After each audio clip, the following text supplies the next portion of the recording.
Ah, ah. Oh, c'est tellement triste. Oh là là. Oh, ces migrants qui souffrent. Après avoir regardé cette interview de Guillaume Play, les amis, j'ai envie que l'État prenne tout. J'ai envie de donner toute ma thune parce que ces migrants ont tant besoin d'argent. Ces migrants, ces pauvres qui souffrent. Oh là là. J'espère que vous avez regardé cette interview, les amis, parce que ça vaut le détour et je pense qu'après ça, vous aurez le cœur sur la main. Vous aurez peut-être le cœur qui penche un peu plus vers le camp du bien, vers le camp de l'humanisme, les amis. Moi, honnêtement, j'ai envie que les impôts soient augmentés, que l'État prenne maintenant 60% de tout ce qu'on touche parce que c'est l'honneur de la France, des Français. C'est l'honneur de tous les Européens de venir en aide à toutes ces personnes qui sont en détresse. Je ne peux plus me taire, je ne peux plus me coucher, je ne peux plus dormir, je ne peux même plus vivre normalement parce que ces gens souffrent et il faudrait que tous, comme un seul homme, nous nous réveillons et que nous leur filions de la thune, les amis. C'est ça le plus important. Bon, les amis, j'arrête de raconter n'importe quoi. Je vais réagir à cette interview sur Légende d'une chance pour la Belgique. Parce qu'il habite en Belgique maintenant, je crois, qui nous raconte son parcours et qui dit des choses que je trouve assez intéressantes, les amis. On va pas tarder, on va essayer d'analyser tout ça. Avant tout, n'oubliez pas de vous abonner, de liker, de partager, de commenter. C'est une vidéo qui va être assez longue, je crois, donc restez jusqu'au bout et c'est parti. Bon, j'avance jusqu'aux différents passages que j'ai retenus et que j'ai trouvé assez intéressants parce que je vais commenter ce que ce jeune homme dit. Pour remettre en contexte, c'est un migrant guinéen qui raconte un peu son parcours et qui raconte ses péripéties jusqu'en Europe, qui nous donne sa vision de l'Europe et qui nous dit ce que les Européens devraient faire. Bon, après, ça ressemble un peu à un film du CNC parce que vous allez voir, à la fin, tout se termine bien et on nous appelle tous à plus de tolérance. Et moi, ce sont des films comme ça que j'adore. Je serais prêt à financer personnellement le CSC pour qu'il continue à produire de tels chefs-d'œuvre. Allez, on y va. Toi, tu es né en 96, du coup. Tu as grandi à Conakry directement. C'est comment la vie à Conakry, pour ceux qui n'ont pas d'idée à quoi ça peut ressembler, la Guinée? C'est vraiment cette vie que je n'ai pas retrouvée en Europe ici, cette grande solidarité. Comme on dit souvent en Afrique, il y a la famille en Afrique, il y a la loi en Europe. Mais sauf qu'on oublie qu'il y a bien sûr la loi en Europe, mais en Afrique, mais la famille au centre. Il y a des problèmes, il y a plein d'autres choses. À l'époque, c'est que quand mon fils est venu ici, je me suis vu dedans. Au fait, la main comme ça. Toutes les personnes qui passaient, il avait la main comme ça. Parce que nous, on a grandi, on a les voisins, tout, tu peux aller manger par là. Il y a cette solidarité-là. Tu te sens dans une famille partout. Même quand il pleut, tu peux aller dans une famille, tu te reposes là, tu dors même des fois là-bas. Ou même quand il y a des fêtes. C'est qu'il y a cette vie familiale. C'est comme ça, nous, on a grandi. C'est comme ça, on a été éduqués. On n'a pas connu ce qu'on appelle la garderie. Nous, c'était la grand-mère, on partait sur elle. Et après l'école, elle nous lavait, elle nous raccompagnait à la maison après. Bon, les amis, je vais arrêter. Déjà, on lui demande ce qui lui manque, comment était sa vie en Guinée. Et la première chose qu'il trouve à dire, c'est critiquer l'Europe. Donc, pour lui, en fait, l'Afrique, c'est mieux parce que en Afrique, tout le monde est solidaire, tout le monde s'aime. La notion de famille est beaucoup plus développée qu'en Occident et tout est beau, tout est rose, les Africains s'aiment, s'adorent, etc. Bon, déjà, peut-être pour des gens qui n'ont pas vécu en Afrique, ils peuvent croire ces conneries, mais moi, je vais vous dire la vérité parce que je ne suis pas là pour vous raconter tout et n'importe quoi. Moi, je veux qu'on remette l'église au centre du village et je sais qu'il y a beaucoup d'Africains qui disent n'importe quoi. Laissez-moi vous dire ce qui s'est passé parce que la Guinée, je connais un peu. J'ai eu la chance aussi de passer par là. Et ce qu'il dit, ça pouvait être vrai il y a quelques années, dans les années 80, 90, ok. Ça existait encore parce que cette notion de famille, de solidarité, etc. en Afrique, de nos jours, ça existe plutôt dans les lieux reculés, dans les villages. Mais dans toutes les villes, c'est faux. Cette notion n'existe plus. Il y a beaucoup d'Africains qui fantasment une certaine solidarité, une certaine fraternité, alors qu'on sait que beaucoup de ces choses sont totalement fausses. Les Africains aujourd'hui ne sont pas solidaires. Arrêtez de penser que ça, c'est une réalité. Parce que si les Africains étaient solidaires, ils s'entraideraient pour réaliser de grandes choses. Mais comme je vous le dis encore, en Afrique, le gros problème, c'est la jalousie. Il dit oui, les enfants peuvent aller d'une famille à l'autre. Déjà, c'est faux. Aujourd'hui, les parents ne laissent même plus leurs enfants aller partout parce que, justement, en Afrique, il y a beaucoup cette notion de le voisin me déteste, il va faire du mal à mes enfants, peut-être il va l'empoisonner parce qu'il ne m'aime pas, etc. Ça, c'est très réel. Et ce qu'il dit, peut-être que ça avait lieu il y a quelques années où pour retrouver ça, il faut aller dans des régions reculées, dans des villages, mais dans les villes, c'est quasiment impossible de retrouver ça. Donc déjà, c'est faux. Et en plus, si l'Afrique était tellement bien, si vraiment tout se passe bien, il y a la notion de fraternité, d'amour, etc. Pourquoi tous les Africains quittent l'Afrique pour venir en Europe? Parce que pour eux, l'Europe, c'est vraiment un endroit froid avec des gens qui n'ont pas de cœur, qui se détestent. Tout le monde vit pour soi. Il n'y a aucune solidarité, il n'y a aucune entraide et tout. Mais ce sont les premiers à venir en Europe et qui se font aider par des Européens parce que dans leur pays, ils crèvent la dalle, personne ne les aide. Quand ils viennent en Europe, c'est les associations ici qui leur donnent tout, etc. Donc, où est la logique? Je ne sais pas, mais vraiment, pour des gens qui ne sont jamais allés en Afrique, arrêtez de vous faire manipuler par ces gens parce qu'ils disent beaucoup de choses qui sont fausses et qui n'ont plus lieu d'être, en fait. Ils parlent d'un enfant qui a les bras tendus, comme si c'était une spécificité africaine. Mais c'est faux. Aujourd'hui, vous prenez un enfant, la plupart des enfants, ils sont ouverts, hein. Ils aiment le contact humain, ils ont envie d'être au contact d'autres personnes. Peut-être pas tous les enfants, mais les enfants, d'habitude, ils sont beaucoup plus humains, ils sont attirés vers les autres, portés vers les autres. C'est une spécificité africaine. Donc déjà, ce gars commence mal.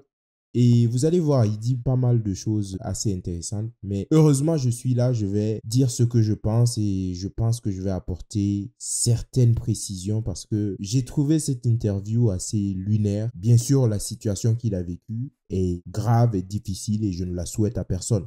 Mais d'ailleurs, c'est pour ça que aussi je parle sur cette chaîne. J'essaye de dire aux Africains que ça ne sert à rien de venir en Europe parce que vous fantasmez un certain Eldorado en Europe. Mais si tu viens en Europe, tu n'as aucune qualification. Tu viens en tant que migrant, tu viens pour faire comme les milliers de migrants qui arrivent chaque année.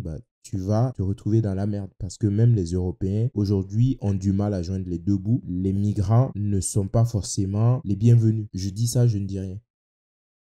Et on n'a pas connu aussi cette vie. Bon, il faut voir un psychologue, tout. Nos psychologues, moi, par exemple, c'est ma maman.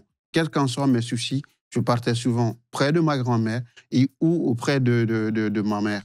Et c'était comme ça. C'est comme ça, nous, on a grandi. Et cette vie-là, aujourd'hui, c'est l'un des regrets que j'ai parce que mes enfants n'ont pas cette chance-là d'être avec leur grand-mère, de comprendre les choses, d'avoir cette éducation que nous avons eue à l'état naturel, bien sûr, que moi, j'appelle à ma manière. Et c'était ça, notre vie.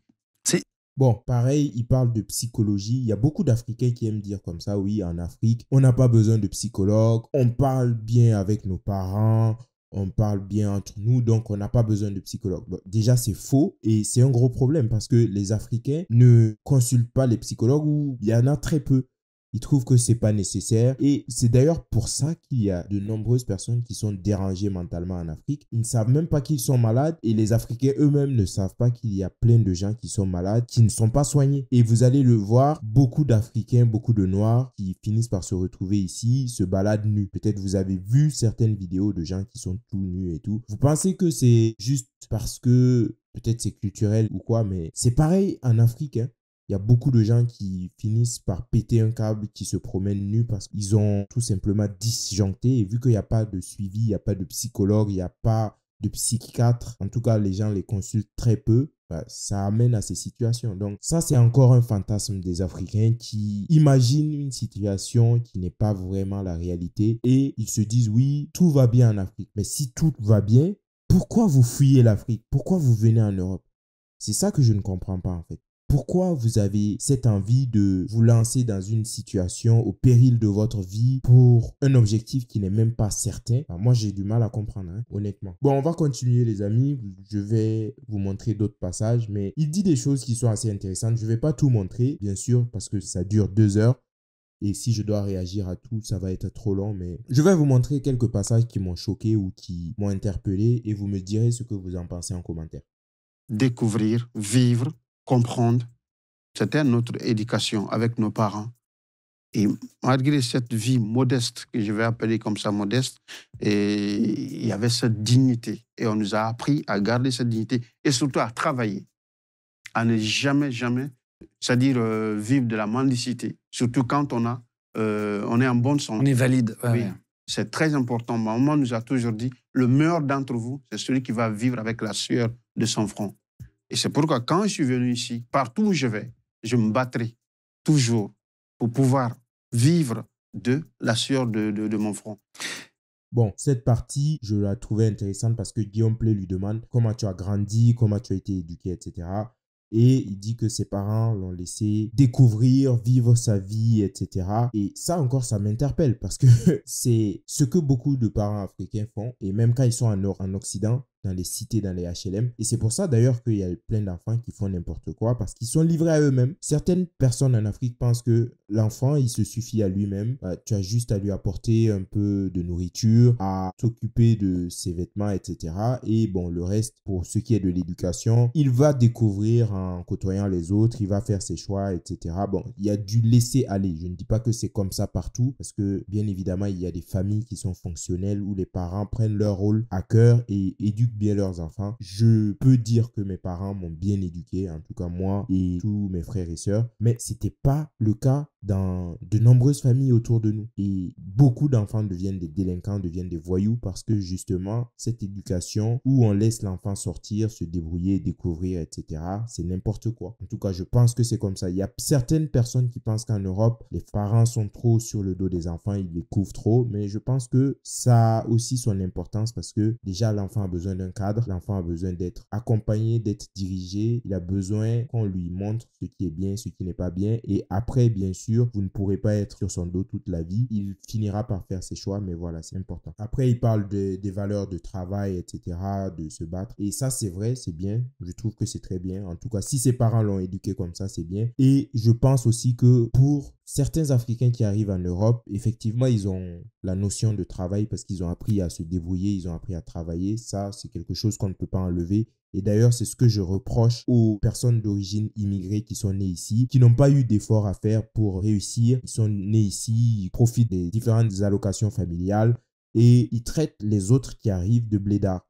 Parce que pour eux, ce sont des gens qui sont peut-être un peu des sauvages et qui ne sont pas des Français authentiques. Parce que eux, ils sont Français, ils sont nés ici. Et c'est des gens médiocres qui ne cherchent jamais à travailler, à prouver. Bon, ils profitent un peu des allocations pour la plupart. Ils vendent un peu de substances illicites, etc. Ils vivent comme ça, ils sont très bien. Bon, après, ça, c'est un autre problème. Mais voilà, la notion de travail, c'est bien. On va continuer les amis parce que ça dérape très vite dans cette interview et comme beaucoup d'Africains, il va commencer à servir le discours normal, le discours de pleurniche et je vais réagir sur ça. Donc, j'ai quand même pu la faire comprendre et j'ai eu sa bénédiction avant de partir. Tu ne savais pas du tout à quoi ressemblait l'Europe quand tu pars. Tu imagines, tu disais un paradis. Qu'est-ce que tu t'imaginais exactement ? Ça serait de mentir si je disais vraiment que je n'avais pas quelques infos. Mais par contre, j'ai été étonné par rapport à certaines surprises. On a l'impression que quelques Blancs, permettez-moi de dire quelques Blancs, qui partent en Afrique, qui soient touristes, ou bien qui soient des enseignants qui vont dans la université ou autre, ils veulent toujours montrer la supériorité. C'est de montrer, oui, on est plus puissant, il y a tout chez nous, il y a ceci, surtout en matière de droit. C'est là où droit, en matière de loi surtout, c'est là où j'ai, en ce moment, c'est-à-dire quand je suis rentré ici, ça a été... Bon, donc là, il dit qu'il y a beaucoup de personnes occidentales qui, quand ils arrivent en Afrique, disent qu'en Afrique, c'est parfois le bordel. Les lois en Europe sont plus cadrées, la société fonctionne mieux. Et moi, je trouve que c'est la réalité. Bon, beaucoup d'Africains sont susceptibles quand on leur dit ça parce qu'ils disent oui, le blanc veut montrer qu'il est supérieur à nous, il est plus évolué que nous. Bah non, c'est pas qui veut montrer. Il dit oui, il y a des choses qui ne vont pas bien en Afrique. Chez nous, on a mis ça en place. Peut-être que tout n'est pas parfait, mais c'est déjà beaucoup mieux que ce qui se fait en Afrique. Déjà, la gestion des déchets en Europe n'a rien à voir avec la gestion des déchets en Afrique. C'est pour ça que beaucoup de pays africains sont des décharges publiques à ciel ouvert. Et quand tu dis ça à un Africain, il s'insurge. Alors que c'est la vérité, hein. Allez dans n'importe quelle capitale d'Afrique, du Maghreb jusqu'en Afrique du Sud aujourd'hui, c'est vraiment des poubelles à ciel ouvert. Et c'est un vrai problème. On va continuer, vous allez voir ce qu'il dit parce que ça m'a quand même choqué. Et il faut savoir remettre les choses en place et ne pas accepter tout et n'importe quoi de la part de certaines personnes. Mais je ne pensais pas quand même que, une fois en Europe ici, que cette machine de torture qu'on appelle la procédure de demande d'asile, ces accusations, c'est-à-dire fallacieuses des politiques, en prenant des données issues des visites guidées de certaines personnes dans les centres, et même en Libye et tout ce qui en suit, et aussi les mots, cette violence verbale, et surtout, quand on est sans papier, sans abri, noir, pour moi, dans les rues de Bruxelles, c'était comme si on redescendait au plus bas niveau de la vie. Et là, j'ai été étonné. Donc, je n'avais pas ces informations-là. Ceux qui avaient de l'orgueil en parlant d'Europe, en matière de loi, en matière de droit et autres, je n'y pensais pas qu'en me retrouvant ici, ça, c'était d'étonnement. Ouais, tu penses...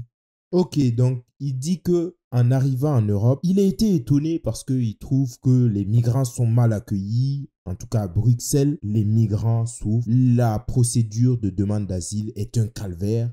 Les migrants sont traités pire qu'en Afrique ou pire qu'en Libye. Bon, déjà, moi, j'ai plusieurs questions. Dans ce cas, quand tu es arrivé, tu vois que ça ne va pas, c'est pire qu'en Afrique, tu pouvais demander à rentrer chez toi. Aucun pays d'Europe ne force des migrants à rester. En tout cas, à ma connaissance, je n'en connais pas. Je connais même des pays qui facilitent le retour, qui encouragent des migrants à rentrer en leur donnant une certaine somme d'argent, mais aucun ne t'oblige à rester. Donc, si tu trouves que c'est pire qu'en Afrique et que tu es plus bas que terre, tu es maltraité, rentre chez toi. Et deuxièmement, si c'était si beau en Afrique, pourquoi es-tu parti? C'est ça en fait le problème. Ces gens arrivent en Europe, ils passent le temps à fustiger le continent européen, les Occidentaux, rien n'est bien ici. Parfois, tu vois des gens qui sont arrêtés à l'arrêt de bus, des Africains, il y a 2-3 minutes de retard, ils commencent à s'insurger, oh mais c'est n'importe quoi, etc.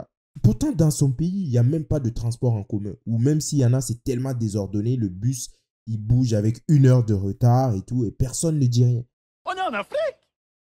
Donc, vous voyez que c'est vraiment de l'hypocrisie, quoi. Ces gens sont là à critiquer pour critiquer. Et si vous ne connaissez pas l'Afrique, si vous n'avez jamais été là-bas, vous allez tomber dans le panier. Parce que les gauchistes regardent ce type de témoignage en disant « Oh ouais, mais il a tellement raison. Oh, c'est la sagesse incarnée. Oh, en plus, il a tellement souffert. C'est sûr. Oh non, nous ne sommes que des merdes. Nous devons nous inspirer de ce jeune homme. » Si vous vous inspirez de ce jeune homme, soyez prêts à transformer votre pays en pays d'Afrique. Et si l'Afrique était bien, ce jeune homme ne serait jamais parti. Je connais très peu de Japonais qui fuient leur pays pour aller en Europe. Je connais très peu de Singapouriens qui fuient Singapour pour venir en Europe. Donc, expliquez-moi quoi. Mais bon, continuons. Là, maintenant, on va parler de la situation qu'il a rencontrée pendant sa traversée. Il parle de différents rackets, des conditions difficiles et c'est vrai que c'est absolument horrible. Écoutons et vous allez voir. Il faut sortir l'argent. Bon. Et souvent, moi, au début, il y a un ami qui m'a dit « Eh, Guilain, toi et ton gros français là, tu penses que c'est ce qui va te faire passer ici? Arrête ça, comporte-toi comme si tu n'as... » Quand ils savent même que tu as étudié, tu connais certaines, tu parles de certaines lois, non, vous n'avez pas le droit, tout, tu vas mourir ici. Ils vont t'emprisonner, ils vont te battre parce qu'ils savent que tu as découvert et tu vas les raconter. Donc, si tu ne te fais pas comme quelqu'un qui ne connaît rien... Il faut se faire passer pour un mec il faut un peu... dire oui, que tout c'est oui. Non, et c'est comme ça. J'ai été étonné. La même phrase m'a été utilisée aussi quand j'étais au centre ici, au Petit Château. Mais ça, c'est plus tard. Ça m'a été... que Guinée, tu poses beaucoup de questions. Et attention, ici, si tu te comportes comme ça va être dur pour toi. Hein. Et ça a été dur pour moi, très, très dur pour moi. La même phrase, imaginez, au Burkina qui m'a été dite par un migrant qui était avec moi, ça m'a été dit aussi au centre ici. En France? Non, en Belgique. En Belgique. Donc, j'étais étonné parce que la façon dont les fouilles, là, ça se passait. Les gens étaient, ça dit, maltraités juste pour avoir 10 000, 20 000, 30 000. Francs? Oui, non, francs CFA, oui. Francs CFA. Oui.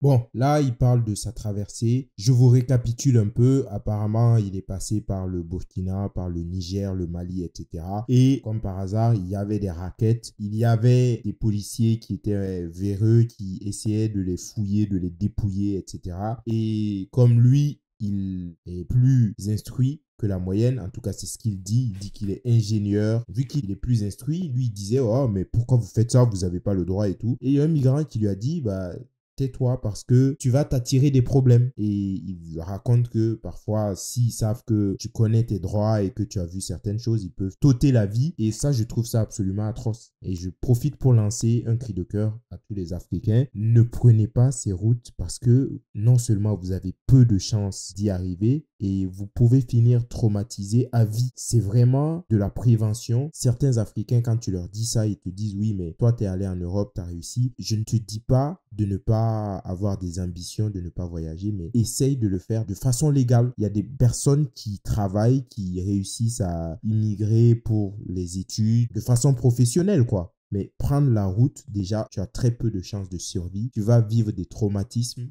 et ça risque de très mal se passer. Je vous invite à regarder vraiment cette vidéo parce que je le démontre sur certains points, bien sûr, parce qu'il y a certains points où il dit n'importe quoi, mais son histoire est quand même assez touchante. Peut-être pas au point de lui donner mon 3 ou souhaiter qu'on ouvre les vannes à toute l'Afrique parce que ce n'est pas la solution, mais oui, ça reste touchant. Donc après, il se plaint également du fait qu'en Belgique, il aurait eu des problèmes parce que soi-disant, il connaissait ses droits et peut-être il veut dire que les Belges sont des massistes qui lui ont rendu la vie difficile. Permettez-moi de douter de certaines affirmations comme ça parce que si c'était vraiment si difficile et si les Belges, les Français étaient massistes, cette immigration se serait arrêtée depuis un moment. Donc permettez-moi d'en douter quand même. Allez, on continue. Cliquable dessous, mais j'en profite pour dire, tu as écrit un deuxième livre et tu cherches un éditeur. Oui. Donc si jamais vous êtes éditeur et vous voulez rentrer en contact, n'hésitez pas à nous envoyer un mail et on transmettra toutes les coordonnées. Je sais que tu cherches pour... Tu as écrit déjà le deuxième livre? Oui, c'est déjà prêt. C'est la suite de Notre Soleil. Tu dis, au Burkina Faso et au Niger, tu dis, ils obligent à réaliser des travaux qu'aucun humain ne peut réaliser en une journée. C'est du travail forcé. Le pire, c'est qu'ils nous payent en fonction de leurs envies, à prendre ou à laisser. Pendant des semaines, ça sera notre quotidien. Oui. Donc en fait, en gros, tu bosses toute la journée, puis de temps en temps, on te donne un peu d'argent, mais pas toujours. C'est un peu comme ils veulent, quoi. Oui, parce qu'ils savent qu'il n'y a aucune sécurité derrière, ou bien il y a... Vu que, d'abord, tu n'es pas de pays, tu n'as pas les documents qu'il faut, tu ne peux pas aller non plus à la police, donc on t'utilise et puis ils te donnent ce qu'ils veulent, quoi. Bon, les amis, moi, honnêtement, ça m'a donné envie de financer son livre parce que je sais que ça va être sûrement adapté en film. Le CNC va s'en charger. J'ai envie de toucher quelques royalties. Donc, monsieur, si tu as envie que quelqu'un finance l'édition de ton livre, moi, je me propose de le faire. C'est un investissement. Ça peut payer. Je dis ça, je ne dis rien. Si vous avez envie de financer son livre également, ne vous gênez pas, hein. Moi, je pense que ça peut être un bon investissement. Bon, on va aller un peu plus en détail dans le trafic humain, dans la façon dont est organisée cette immigration. Et vous allez voir que ce jeune homme dit quand même des choses assez intéressantes. Et je pense que ça vaut le détour. Vous le payez aussi. Mais sauf que, ce que j'ai remarqué, un Libyen, un vrai Libyen, ne sait pas vraiment vendre un noir. Parce qu'il faut le dire. Parce qu'il va le vendre comment? Il n'y a pas de banque où il faut virer de l'argent, tout. C'est souvent nos propres frères qui travaillent avec eux, qui sont des mèches avec eux, qui leur montrent la façon d'exploiter et qui ont même des numéros, ces passeurs. Et ces Libyens, quand ils veulent récupérer de l'argent, c'est-à-dire quand ils revendent quelqu'un, tout, ils te mettent dans une prison, par exemple, où il faut payer ta libération, tu ne veux pas aller travailler comme esclave. Pour ça, il faut qu'ils passent, c'est-à-dire ils se servent de ces passeurs-là pour envoyer de l'argent dans votre pays. Et ce qui est dommage, même des fois dans les ambassades, ces passeurs-là ils travaillent même dans les consulats. Oh là là, tout est vérolé, quoi. Tout est gangréné. Tu fais appel au consulat pour te faire sortir. Si le bandit qui t'a pris qu'on appelle là-bas les Asma Boys. Là, tu parles de la Libye, La Libye. avec la vente aux esclaves. Oui. C'est toi qui dis ça comme ça. Tu dis, Oui, je c'est donne- une vraie vente aux esclaves. Oui. Quoi. Un exemple comme ça. Bon, les amis, il fallait que je coupe. Mais vous avez bien entendu, hein, quand ce jeune homme dit que ce sont les propres frères des Africains qui les vendent aux Libyens parce que c'est eux qui favorisent ce trafic humain. Donc, pour tous les gauchistes qui crient à chaque fois que les gens leur rappellent que s'il y a eu l'esclavage, c'est parce qu'il y a eu aussi certains Africains à l'époque qui ont vendu leurs frères. Ils te disent « Oh, mais c'est faux, oh, arrête, tu es massif, etc. » Bon, on est en 2024 et il y a un jeune homme qui dit qu'en Libye, ce sont des Africains qui vendent d'autres Africains. C'est dégueulasse, mais ça prouve qu'il faut sortir de cette vision binaire, le blanc qui est méchant, le noir qui est toujours exploité, etc. C'est beaucoup plus compliqué que ça. Et personnellement, je trouve que oui, c'est atroce, c'est dégueulasse. Mais avant que l'Afrique ne puisse s'en sortir et réaliser certaines choses, il faut que les Africains eux-mêmes prennent conscience qu'ils sont pour la plupart du temps les vrais responsables de leurs problèmes. C'est aussi simple que ça. Vous voyez le rôle des passeurs? Ah là là. Ils sont tellement véreux. Ils se font payer par ta famille pour te Oui. libérer, alors que c'est eux qui t'emprisonnent. Et supposez que vous n'avez pas de famille là-bas. C'est comme ça que certains meurent. Et souvent même, ce qui est encore malsain, s'il y a des gens parmi les passagers qui ont des parents riches là-bas, sont eux-mêmes qui signalent que lui, il peut. Ils vont vous envoyer dans les guettes à prendre. Donc, vous tombez dedans, dans les pièges. On vous prend. On n'a pas besoin de vos touches. Mais celui qui a les parents riches là, Ah là là. on lui pince. Et l'arabe commence à lui torturer. Ou bien s'il y a une fille très belle, excusez-moi, mais une fille qui a ses atouts, qui n'a pas connu d'homme tout. Qu'est-ce qu'on fait? Le coxeur, il veut exploiter, c'est-à-dire... Bon, quand il dit coxer, sachez que c'est les rabatteurs. Hein. C'est un terme qui est beaucoup utilisé en Afrique. C'est des rabatteurs, des gens qui mettent en relation les clients et les marchands. Voilà. Et en l'occurrence, ici, c'est d'autres Africains qui mettent les esclaves, les migrants, en relation avec les esclavagistes maghrébins. Parce que ça ne se passe pas uniquement en Libye, ça se passe également en Algérie. Il y a des vidéos. Hein. Maltraiter cette fille-là ou bien violer cette fille-là, qu'est-ce qu'il fait? Il fait genre le bon cœur. Mais c'est très difficile de comprendre. Qu'est-ce qu'il fait? Il t'embarque dans un convoi à risque. Le coxeur même. Il t'envoie. Il informe les Arabes. Il y a un convoi qui part. Il y a des gens dedans là-bas. Leurs parents ont de l'argent. On te pince. On pince les gens dans ce convoi-là. Cette fille qui est là-bas, lui, il fait semblant de payer beaucoup d'argent pour te libérer. Bon, la fille va dire, bon, il a été gentil quand même, il m'a protégé. Sauf que c'est lui. Et il vient te loger chez lui. Et souvent, ces filles-là c'est là où la maltraitance commence. Putain. Et toi, tu vas penser maintenant qu'il m'a sauvé. Non, mais quand même, il ne peut pas me faire ça. Ou bien, il y en a même qui vont se donner à ces messieurs-là jusqu'à ce qu'elles tombent enceintes. Et c'est comme ça qu'elles vont continuer le voyage. Et ou bien lui-même, s'il sent que la fille même ne veut pas, parce qu'il y en a qui ont résisté, qui résistent, alors il te met dans un autre danger encore. Cette fois-ci, c'est les Arabes qui vont te violer. Bon, les amis, voici les fameux Africains qui vendent leurs frères. Voilà, ils créent des guet-apens et ils permettent aux Arabes qui sont les principaux artisans de ce commerce d'attraper des migrants. Pour des hommes, ils demandent de grosses sommes d'argent et pour des filles, parfois ça peut se terminer en agression, en viol, etc. Bon, c'est la triste réalité. C'est des choses qui sont vraiment difficiles, mais c'est la réalité.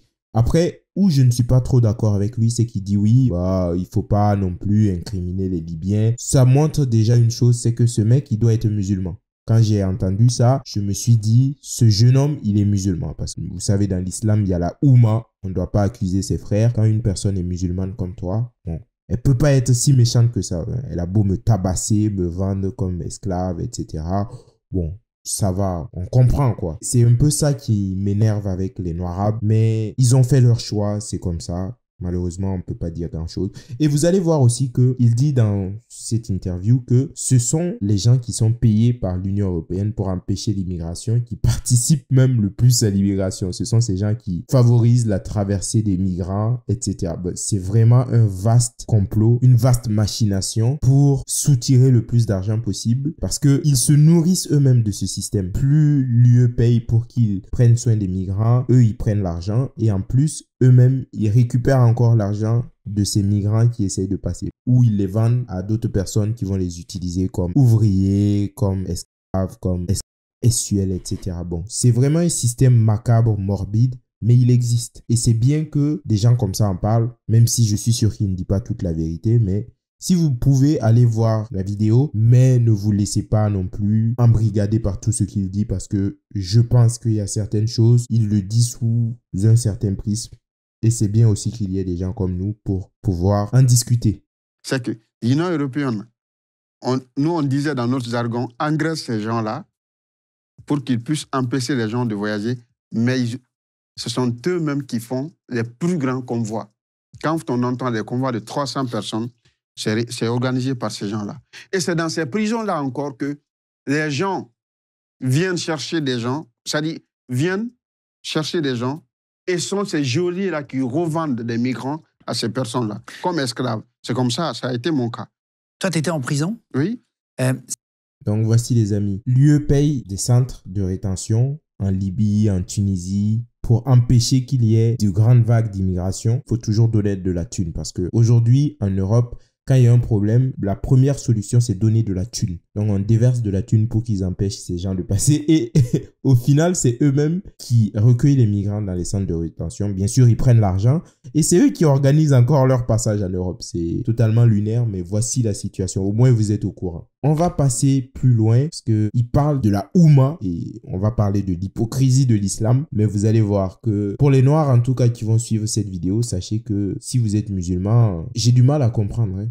Du mal à comprendre parce que cette fameuse Oumma n'a pas l'air de beaucoup fonctionner. En tout cas, de ce que ce jeune homme dit, la Oumma, la solidarité musulmane, entre musulmans, on s'aime, on est tous frères. Lui, il dit que ça ne fonctionne pas trop.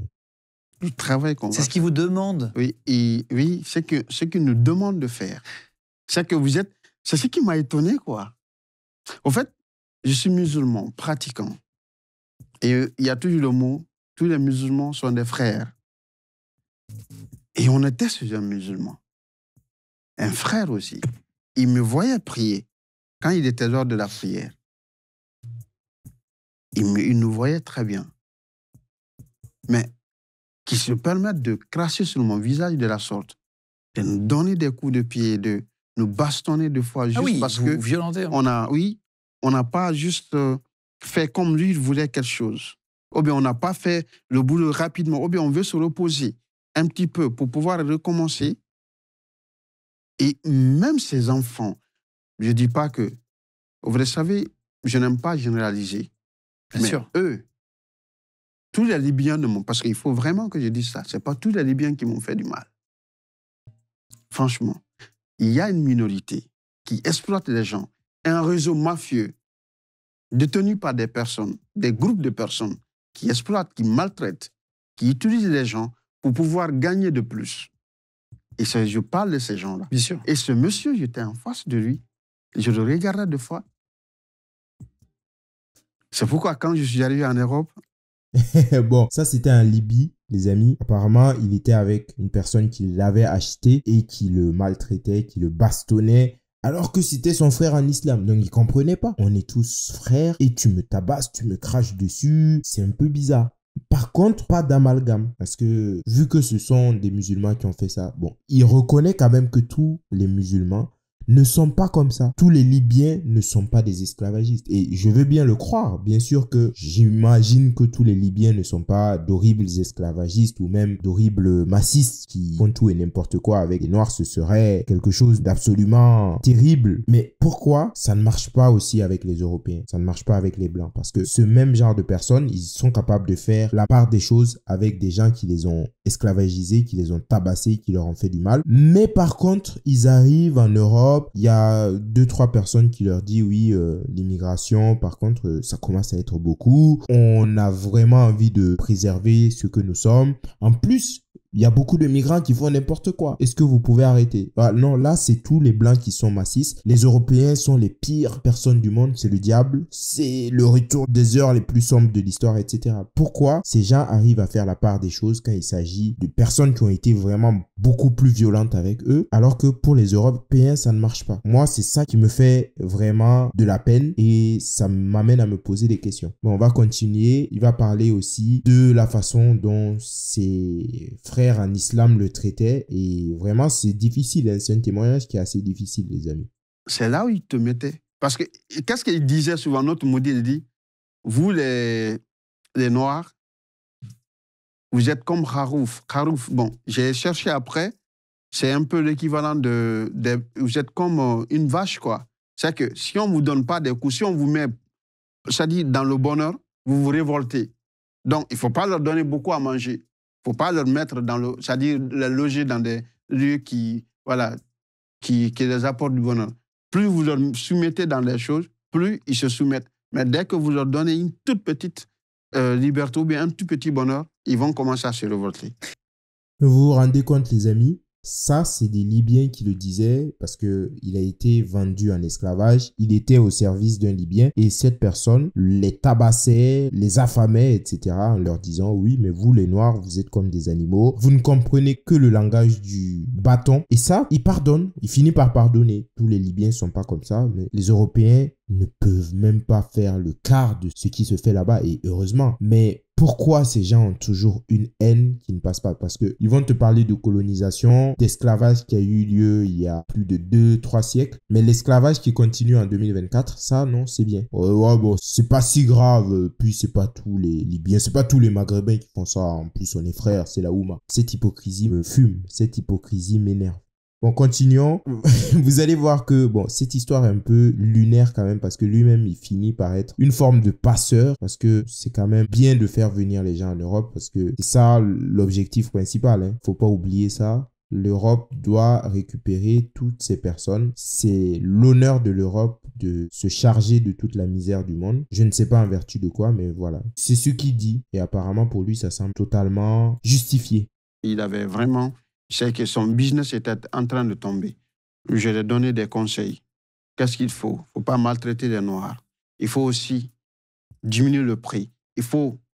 C'est-à-dire, il faut rentrer en contact direct avec les clients, c'est-à-dire les migrants. Il ne faut pas passer par un coxeur parce qu'il va, lui, rendre le problème plus grand.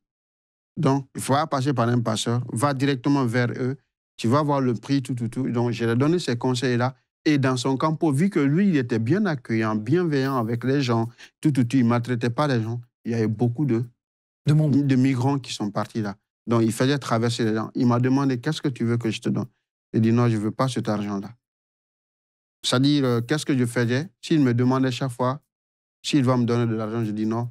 Prends 10 personnes. Pour ceux qui n'ont pas de l'argent, il faut leur faire traverser.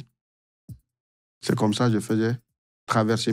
Il y a même une folle là-bas, une dame, elle a été tellement maltraitée, elle était devenue folle, elle était abandonnée partout. Je lui ai dit, prenez-la, attachez-la, mettez-la pour qu'elle traverse. Parce qu'elle ne pouvait pas se retourner. Donc, c'est comme ça que j'ai aidé certains. Surtout, beaucoup d'amis qui m'ont aidé aussi dans la prison. C'est comme ça que j'ai libéré d'autres personnes. Et après, moi aussi, j'ai décidé, vu qu'ils ne pouvaient pas me retourner dans mon pays, ils n'avaient pas ce moyen. C'est-à-dire, la seule voie qui s'ouvrait, c'était la Méditerranée. Donc, voilà, j'ai fait la traversée. Bon, les amis, le mec raconte quand même sans pression qu'il a aidé un des passeurs, un Libyen, à gérer son business, à bien s'occuper des migrants, etc. pour les faire passer. Et au final, le gars lui demande, mais tu m'as aidé à remplir mes caisses, faire que mon business se porte mieux. Qu'est-ce que tu veux? Attends, je te donne un peu d'argent. Il dit, oh non. Moi, je veux que tu fasses passer le plus d'Africains possible en Europe. Même, il parle d'une femme qui était folle, etc. Bon, en Europe. Parce que en Europe, c'est bien d'amener tout le monde, les fous, les gens qui sont un peu déréglés mentalement, amener-les là-bas. Les Européens s'en chargeront. Moi, je trouve ça quand même un peu difficile parce que les gens qui s'engagent dans ce périple, qui vivent les traumatismes qu'ils ont vécu, bien sûr, beaucoup de gens finissent par soit entrer dans des dépressions sévères ou par perdre la tête. Et on les envoie en Europe. Voilà, faut qu'ils arrivent parce qu'ils peuvent plus retourner chez eux. Je ne sais pas pourquoi, parce que j'ai l'impression que pour eux, l'Afrique, c'est un enfer. Vaut mieux mourir dans la Méditerranée que de retourner en Afrique. Je ne sais pas pourquoi. Moi, personnellement, je ne trouve pas que l'Afrique soit un enfer, mais bon, voilà. J'ai un peu de mal avec son témoignage, mais bon, les gauchistes diront que c'est un acte humaniste, hein. C'est très bien. D'ailleurs, il dit qu'il est ingénieur. Le mec, il est ingénieur, il a quitté l'Afrique parce qu'il n'avait pas de boulot et il vient en Europe de façon clandestine. Permettez-moi d'en douter quand même, parce que un ingénieur, ça va, c'est pas non plus n'importe quoi. En Afrique, tu trouves du boulot. Je dis pas que tu seras plein aux as, mais bon. Après, ce n'est que mon idée, hein, mais j'ai un peu de mal à croire cette version. Les amis, continuons. On va terminer avec une dernière anecdote de ce bon monsieur où il parle de sa tolérance, parce que je vous ai dit, ça a l'allure d'un film du CNC et la fin est toujours bien. Il va nous montrer comment l'immigration l'a rendu plus tolérant et comment l'immigration rend tout le monde meilleur. Ça, je pense que ça va vous faire plaisir, les amis. Je vous raconte une anecdote. Un jour, elle m'appelle. Je descends d'abri sans papier à Bruxelles et il y a un couple flamand. C'est des homosexuels qui m'ont pris c'est-à-dire dans la rue, Qui t'ont tendu la qui main? m'ont hébergé, oui, chez eux même. Et je partageais tout avec eux. Et moi, avant de venir en Europe, j'étais 100% homophobe. Voilà, j'étais 100%, mais vraiment, impossible même que je vive avec eux ou même je partage quoi que ce soit avec eux. Oh, mais c'est méchant ça, c'est pas bien d'être phobe. Mais bon, peut-être que lui, il a le droit, vu qu'il vient d'un pays où c'est la culture. Parce que sachez que dans beaucoup de pays d'Afrique, ils sont 100% contre ça. Après, chacun a ses idées, mais là-bas, se déclarer homosexuel, ça peut finir très très mal. Ça peut finir avec le supplice du pneu, etc. Donc, il faut en être conscient quand même. Et là, moi, je suis dans une maison, j'ai découvert petit à petit, ah ouais, c'est deux hommes qui sont mariés. J'avais du mal à prier dans leur maison. Je sortais souvent parce que j'étais à Forêt. Je partais prier là. Il y a une dame qui m'a dit, monsieur, on ne fait pas ça chez nous ici. Hein. C'est un lieu public. J'étais bloqué. Pour vous dire que je n'aime pas mentir à ma maman. Et quelques jours après, ma maman m'appelle. Non, je l'appelle. Elle dit, mon fils, tu as mangé? J'ai dit, oui, moi, j'ai mangé. Elle dit, tu as prié? Je dis, non, ça fait quelques jours, je n'ai pas pu prier correctement. Elle dit, et? Tu n'es même pas arrivé en Europe? Tu as oublié ta religion? J'ai dit, non, maman, ce n'est pas ça. Je l'ai expliqué. Elle m'a dit, mon fils, si j'avais su cela depuis ton enfance, j'allais te jeter dans la poubelle. J'ai dit, maman, qu'est-ce que j'ai fait? Elle dit, ces gens-là, ils t'ont vu dans la rue. Ils ne t'ont pas pris pour un migrant, pour un noir, pour un menteur. Ils ne t'ont pas pris pour un sans-papier, un sans-abri. Ils ont vu un humain dehors. Parce qu'eux, ils sont des humains. Ils ont pris cet humain-là, ils ont envoyé ce jeu. La coexistence pacifique, mon fils. Si ces deux jeunes gens t'ont vu là-bas, ils t'ont pris là-bas, ils t'ont considéré comme un humain, ils t'ont envoyé chez eux. Pourquoi tu ne penses pas comme eux? Tant qu'ils ne te demandent pas de devenir comme eux, ou bien de manger de la viande du porc, ou bien de boire de l'alcool, ou bien fumer de la drogue. Elle m'a raccroché. Je n'ai pas voulu, sinon je pouvais dire, maman, non, j'ai prié, tout. Mais elle nous a dit que dites-moi toujours la vérité qui blesse que le mensonge qui enchérit. C'est comme ça qu'elle nous a éduqués. Tantôt, tu me posais la question par rapport à mon éducation. Et donc, je découvre après, je fais beaucoup de recherches, tout. Je trouve que c'est une belle leçon qu'elle m'a donnée. Et ces deux jeunes gens, il y a un qui est devenu le parrain de mon premier fils. Et c'est un frère. Votre collègue me posait la question sur lui tout de suite là. C'est mon deuxième chez moi. Quand deux fois j'ai envie de quitter avec ma famille, je vais là-bas, je dors. depuis 2017 jusqu'à maintenant. Même aujourd'hui, il m'a envoyé un message. Il m'a dit qu'il est avec mon premier fils, qu'ils vont aller à la piscine. Vous voyez un peu. Et eux aussi, ils avaient des problèmes. D'ailleurs, même l'un d'entre eux, ses parents sont français. Il me disait souvent, mes parents sont racistes. Et quand j'envoie ton fils souvent, ton fils dit, mamie, il s'assoit. Les méchants français, les méchants massifs. Il fallait qu'ils sortent ça. Hein. Ouais, oui, les Français sont massifs. Les vieux pecnos qui ont du mal avec les Noirs. On vous voit, on vous connaît. Bon, les amis, ça se termine bien. Je vais le laisser terminer, hein, mais apparemment, le scénario est bien écrit. Le fait de venir en Europe lui a ouvert les yeux. Il a ouvert les yeux aussi à un couple qui était peut-être fermé, qui avait besoin de se mélanger, de reconnaître tout le bénéfice de l'enrichissement culturel. Et ça se termine bien. Moi, j'aime ce type de narration, ce type de scénario. Ça ressemble à un film du CNC. Et je suis fier que mes impôts servent à financer tout ça. Je pense que vous aussi. Je vois mon maman comme ça. Je dis dans ma tête, c'est très bien, quoi. Et finalement, elle dit que, il dit que tu as changé ma vie. Et pourtant, moi, je dis aussi, il a changé ma vie. Dans beaucoup d'autres choses, on a parlé des religions, on faisait des débats, mais très houleux. Très houleux. Oui, des débats avec eux, des débats religieux. Ils partageaient leur point de vue, je donnais mes points de vue. Il y avait plusieurs choses qu'ils n'avaient pas, et je suis compris. Dont ils victimisaient beaucoup d'autres musulmans. Bon, à travers nos échanges, on a tellement parlé, ils m'ont donné beaucoup de leçons. J'ai donné aussi plein d'autres choses. Donc, c'est pourquoi quand j'ai été au Parlement bruxellois un jour devant les députés, ils parlaient de la tolérance, la grande tolérance, tout. Ben, même avec la distance, j'étais étonné. Parce que si ce monsieur, il n'y avait pas eu, au-delà de la tolérance, c'est-à-dire des échanges entre nous, et surtout, s'ils ne m'avaient pas considéré comme un humain, s'ils avaient mis le voile de migrants, on n'allait jamais s'entendre. Ok les amis, donc vous avez compris, acceptez les migrants, ça va vous rendre plus tolérants, ouvrez les portes, accueillez-les chez vous, ils vont vous changer la vie, vous allez leur changer la vie et tout le monde se mélange et tout est bien, tout est beau. Bon, voici la fin, la morale, c'est que l'immigration nous rend plus heureux, plus tolérants et le monde est beau et les oiseaux chantent, tout se passe très très bien. Je vais m'arrêter là parce qu'il y a encore pas mal de choses dont il parle, notamment de son idylle avec une certaine femme pendant qu'il était en train de rejoindre l'Europe, alors que, de ce que j'ai cru comprendre, il avait une femme en Guinée. Mais bon, apparemment, c'est permis dans les moments difficiles. Moi, je ne sais pas. Ce n'est pas dans mes mœurs, mais bon, apparemment, c'est permis pour certaines personnes. Je vais m'arrêter là, les amis. N'hésitez pas à me dire ce que vous en avez pensé. C'est une vidéo qui est assez longue. N'hésitez pas à me dire aussi si vous êtes prêt à financer plus d'immigration parce que vous avez besoin de changer d'avis. Oui, vous les méchants massifs, vous avez besoin qu'on vous éduque, vous avez besoin de vous ouvrir, d'ouvrir votre esprit et j'en connais certains qui vont vous aider à y arriver. Bon, likez, partagez, commentez les amis et moi je vous dis à très bientôt pour une autre vidéo. Ciao.